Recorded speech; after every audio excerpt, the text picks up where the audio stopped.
How to install Moodle.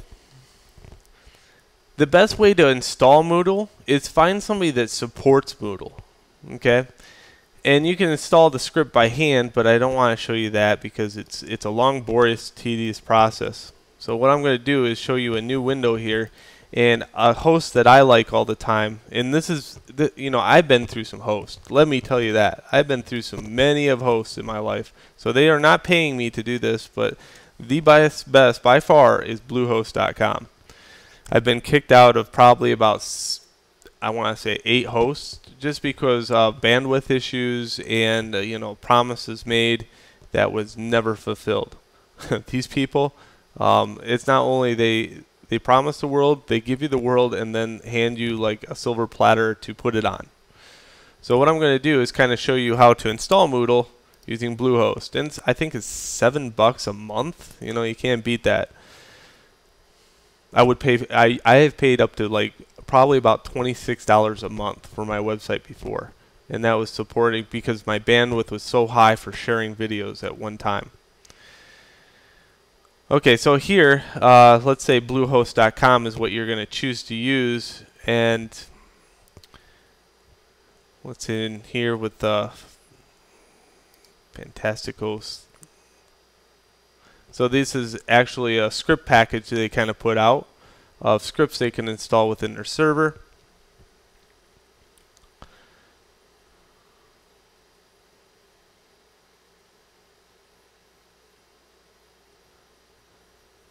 And if you kind of look around, you'll finally find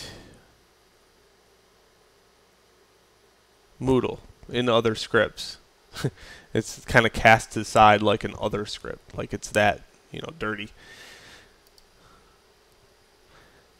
So when you set it up, and this is very plain and simple, you can just go in here and hit new install and basically install it to any folder on your web server.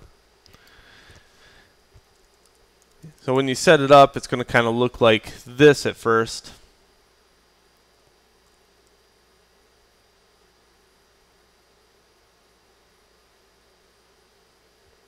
As soon as it loads.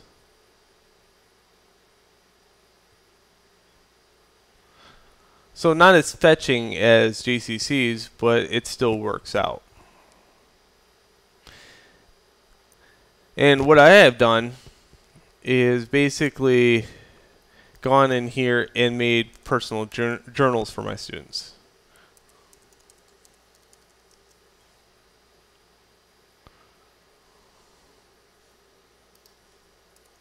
So I'm going to take you a walk through my classroom real quick as a sample before I start teaching you and showing you what the advantages of.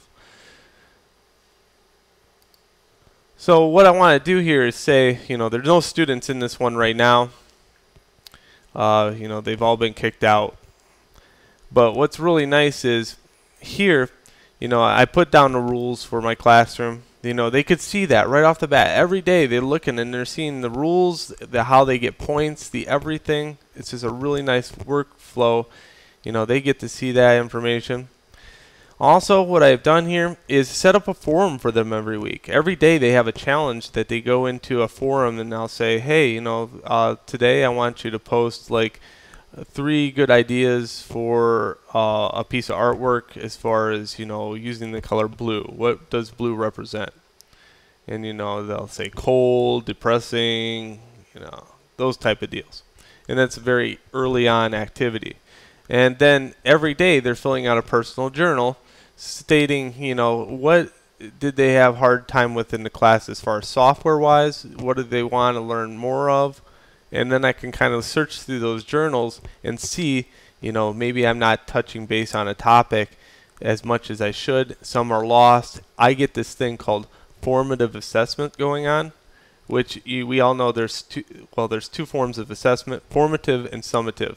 Summative is like a lobotomy waiting to happen. It's basically you're teaching all your material and at the end of the week you're giving a test. I hate that method. It is so advantageous of what is really about education nowadays. That is the perfect idea of making the student fail. Formative assessment is finding out every day if there was a problem and dealing it with the next day. Okay. So also I'll put out required reading every once in a while, and if there's special events, I'll have those posted also. So every day they have a block, and I went out and basically made weeks. So this is a week, this is a week, this is a week, all the way through. And once you get this set up, you can copy and paste it all the way through and bring those topics in over and over again. So I only have to make one block and then copy it over and over again within the Moodle system.